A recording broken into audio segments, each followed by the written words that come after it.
सऊदियों ने क्या कहा है? क्या आप समझते हैं ये वक्त था सऊदियों को कहना, हालांकि उन्होंने समझा बड़ा जरूरी है कि वो चाहते हैं कि पाकिस्तान में हम नहीं देते और चीन भी उनके साथ हैं। एक बहुत बड़ी न्यूज निकल कर आ रही है गाइस सऊदी अरेबिया से। गाइस सऊदी अरेबिया और इंडिया दोनों अपनी करेंसी के अंदर, गाइस सऊदी अरेबिया इंडिया की रुपये के अंदर इंडिया के साथ ट्रेड करने जा रहा है। मगर वो इंडिकेट कर रहे हैं और नहीं। आलमी सतह पर इंटरनेशनल फोरम्स के ऊपर जो पाकिस्तान को एक जन्नाटेदार थप्पड़ रसीद किया है सऊदी वजीर खजाना ने, ये हो क्या रहा है भाई? अच्छा, दूसरी बात जो मुझे उम्मीद थी वो ये थी कि सऊदी अरेबिया, यूएई और जेनेवा से मुझे कोई अप फ्रंट कैश मिल जाएगा। वो कैश मुझे नहीं मिला क्योंकि सऊदी अरब ने स्ट्रिंग लगा दिया। कल वो सामने उन्होंने बात साफ कर दी कि वो हमें नहीं देने वाले। $3 अरब सऊदी अरब से भी आ जाएंगे, लेकिन वो भी ना आए। डिफॉल्ट के हवाले से जो है वो बड़ी खबरें आना शुरू हो गई हैं कि हम डिफॉल्ट कर सकते हैं। ये इंडिया का बॉर्डर हमसे 8 किलोमीटर दूर है, 10 रुपए किलो ब्याज है, यहाँ पे 250 नहीं मिल रहा। सऊदी अरब ने भी अब वो डेवोस के अंदर जो कॉन्फ्रेंस हुई है उसमें कह दिया है कि भाई साहब आज के बाद नो फ्री गैर मशरूत कर्जे, नो चैरिटी। यहाँ पर की मस्जिदों में गार्ड खड़ा नहीं होता मस्जिद के बाहर, याद रखना इंडिया में, पाकिस्तान में खड़ा होता है। क्यों? ये हम ये कहा हम नहीं, अब तुम्हें नहीं देंगे। यही बात, ये सऊदी अरेबिया वक्त ओनली होप, चाइना और इतना नहीं था। सऊदी अरेबिया जैसी बड़ी कंट्री उसके रुपये में ट्रेड करें तो। हेलो फ्रेंड्स, जय हिंद। हिंदुस्तान स्पेशल में आपका स्वागत है दोस्तों। पाकिस्तान को वर्ल्ड बैंक के बाद सऊदी अरब ने भी बड़ा झटका दिया है। सऊदी अरब ने पाकिस्तान को बिना शर्त डॉलर्स देने से साफ इनकार कर दिया है। सऊदी अरब ने कहा है कि हालात पहले जैसे नहीं रहे।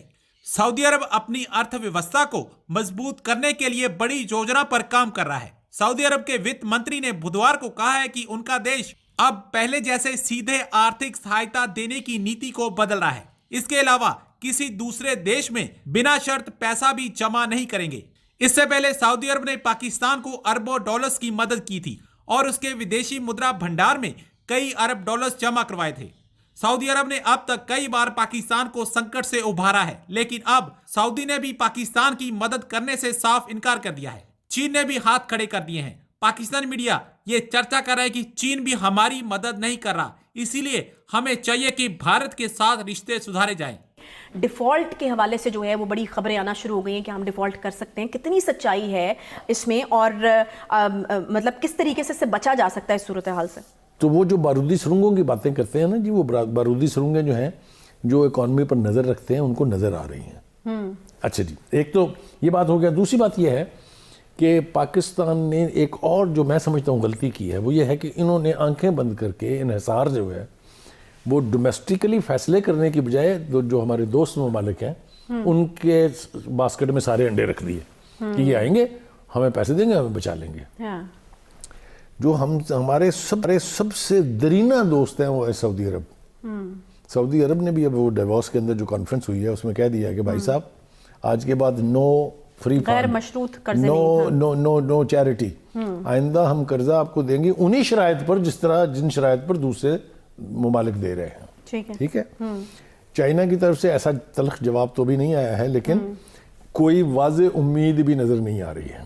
बस सिर्फ एक थोड़ा सा रिलीविंग स्टेटमेंट जो है वो अमेरिका के जो स्पोक्स पर्सन है उनकी तरफ से एक इशारा है। कमिटमेंट कोई नहीं है। कमिटमेंट नहीं है। वो ये कि जी हम पाकिस्तान को किसी मुश्किल में देखना नहीं चाहते हैं। हमने पहले भी पाकिस्तान की मदद की है, हम अब भी करेंगे, but there is no commitment. तो एज ऑफ टुडे सूरत हाल ये है कि हमें अपना घर ठीक करना पड़ेगा। ऐसे फैसले जो आज किए जा सकते हैं कर लेने चाहिए और नहीं डरना चाहिए इससे कि सियासी तौर पे कितना नुकसान होगा। ऐसा ना हो कि सियासी नुकसान भी हो और इकोनॉमिक तबाही भी हो जाए। I think that will be a bad choice. तो हम ये तवक्को कर रहे हैं कि हमारे जो पॉलिसी मेकर्स हैं, हमारी जो गवर्नमेंट है, हमारे जो हेड्स हैं फाइनेंशियल इंस्टीट्यूशंस के, वो सर जोड़ के बैठेंगे, इसका कोई ना कोई हल ज़रूर निकालेंगे। तो अब जो मामलात बन चुके हैं इस सब के अंदर हुकूमत पाकिस्तान को बड़ी तेज़ी से और बड़ी मेहनत से मुआशी दिवालियापन की तरफ तो लेके जा रही है, लेकिन इस मुआशी दिवालियापन से बचाने के लिए 2-3 हमें आसें और उम्मीदें होती हैं नॉर्मली, जिनमें हमारे दोस्त ममालिक हैं। और इस सारे मामले में आपने देखा कि 4 से 10 जनवरी जनरल आसिम मुनीर सऊदी अरब गए, उसके बाद वो यूएई गए और सऊदी अरब ने और मोहम्मद बिन सलमान ने इमदाद का ऐलान करने के बजाय कहा कि हम जायज़ा लेंगे कि हम कहाँ कहाँ से आपकी इमदाद कर सकते हैं। लेकिन अब आलमी सतह पर इंटरनेशनल फोरम्स के ऊपर जो पाकिस्तान को एक जन्नाटेदार थप्पड़ रसीद किया है सऊदी वज़ीर ख़ज़ाना ने, और जो हमारे मुल्क के हवाले से उन्होंने स्टेटमेंट दी है, और अब यूँ लग रहा है कि आज बाज़ाब्ता तौर पर इस स्टेटमेंट के बाद जिसमें आलमी फोरम के ऊपर आपके मुल्क का नाम लेकर आपके मुल्क को कोट करके कि ये हुआ क्या है, क्योंकि इससे पहले इस तरह नहीं हुआ।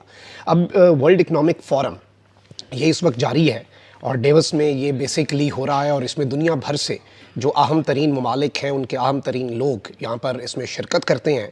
और वहाँ पर फाइनेंस मिनिस्टर हैं सऊदी अरब के मोहम्मद अल जदान, इन्होंने एक स्टेटमेंट दी कल, और कल इन्होंने कहा, अब इन्होंने आज पाकिस्तान के हवाले से भी बाज़ाब्ता स्टेटमेंट दे दी है, लेकिन कल इन्होंने एक इनडायरेक्ट स्टेटमेंट दी और इन्होंने कहा कि the days of unconditional foreign aid are over, यानी सऊदी अरब की तरफ से जो हम गैर मशरूत इमदाद किया करते थे मुल्कों की और वैसे ही मुल्कों की मदद कर दिया करते थे, उसमें कोई हम शराइत नहीं रखते थे, कोई वजह नहीं होती थी, वो इस वक्त ख़त्म हो चुका है। सर हम यहाँ पर चीखते हैं, चिल्लाते हैं, कैमरे के सामने, लोगों के सामने चीखते हैं कि इंडिया में मुसलमानों के साथ बहुत ज़्यादा जुल्म हो रहा है। सर अगर मुसलमानों के साथ जुल्म को अगर एक तरफ से देखा जाए तो वहाँ पर मुसलमानों को 25 रुपए किलो आटा मिल रहा है सर, वहाँ पर मुसलमानों के फैसिलिटीज़ ऐसी है, हर किस्म की ट्रेन सर, ज़िंदगी का निज़ाम और इकोनॉमी 5वीं, दूसरी, तीसरी बननी जा रही है, इंडिया सबसे बड़ी। यहाँ पर पाकिस्तान में मुसलमानों के साथ क्या हो रहा है सर? देखें ना, आटा नहीं मिल रहा, लोग कतारों में मर रहे हैं सर। भाई मैं छोटी सी बात बताऊँ, 1947 हम दोनों मुल्क लादा हूँ मैं, आज तक इंडिया में उतने मुसलमान कत्ल नहीं हुए जितने पाकिस्तान में हो चुके हैं। नहीं, अगर मेरी बात गलत हो तो मुझे दुनिया में किसी जगह पर ले जाएं कि यहाँ आपने यहाँ पे शिया सुन्नी साथ में कत्ल नहीं किए, यहाँ आपने तस्सुब की बिना पे कत्ल नहीं किए, वहाँ पर तो जो हुए ना वो तो देखे ना कसीरुल मज़ाहिक खता है। हिंदुस्तान में 1000 से ऊपर मज़हब है, पता है आपको इस चीज़ का? अगर वहाँ पर ये चीज़ें होती हैं तो वहाँ पर समझ में आती हैं, यहाँ क्यों होती हैं? ये तो मुल्क की दीन के नाम पर बना था भाई, कलमे के नाम पर, ठीक है। यहाँ पर की मस्जिदों में गार्ड खड़ा नहीं होता मस्जिद के बाहर, याद रखना, इंडिया में, पाकिस्तान में खड़ा होता है, क्यों? फिर सर हम यहाँ पर सवाल है आपसे भाई, मुझे भी पता, बहुत बड़ा सवाल है आपका, मेरे पास इसका जवाब नहीं है, मेरे पास इसका जवाब नहीं है सर। फिर हम क्यों टारगेट करते हैं, फिर हम यहाँ पर क्यों चीखते हैं कि भाई इंडिया के अंदर क्या हमारे पास कोई और जवाब नहीं? चीज नहीं हम समझ रहे ना यार, हम एक दूसरे के ऊपर इल्जाम डालते हैं, नुक्स निज़ाम का है, नक्स निज़ाम के अंदर है। आपका पेट खाली हो, कपड़े आपने 1000 गुना अच्छे पहने हो, आपकी तबीयत अच्छी होगी? भाई हमारा मुल्क जो है गद्दारों के हाथ में, साम्राज्यों के हाथ में है। मैं जितने मर्जी ऊपर से झंडे ले आऊँ, कप जीत लूँ, क्या फ़ायदा मुझे उसका? एज ए नेशन क्या फ़ायदा यार? आपके साथ कश्मीर लेता है, आज़ाद कश्मीर, मकबूजा कश्मीर में 25 किलो आटा है, 25 बता रहे हैं आप, इस लैंड इस तरफ कितना कर लें? ये इंडिया का बॉर्डर हमसे 8 किलोमीटर दूर है, 10 रुपये किलो भी याद है, यहाँ पे 250 नहीं मिल रहा। सर क्या वो छोड़ के आएंगे? नहीं, मतलब कि वो ये नहीं है। एक मिनट, आप ना जो एग्जाम्पल होती है ना, वो तो इसलिए नहीं होती कि हम किससे कहानी है, हमको उनको फॉलो भी तो करना चाहिए ना, फॉलो क्यों नहीं करते? सर क्या वो 10 रुपए का, 20 रुपए का, 25 रुपए का किलो आटा छोड़कर 150 के पीछे आएंगे? वो क्यों आएंगे? पागल है यार कोई।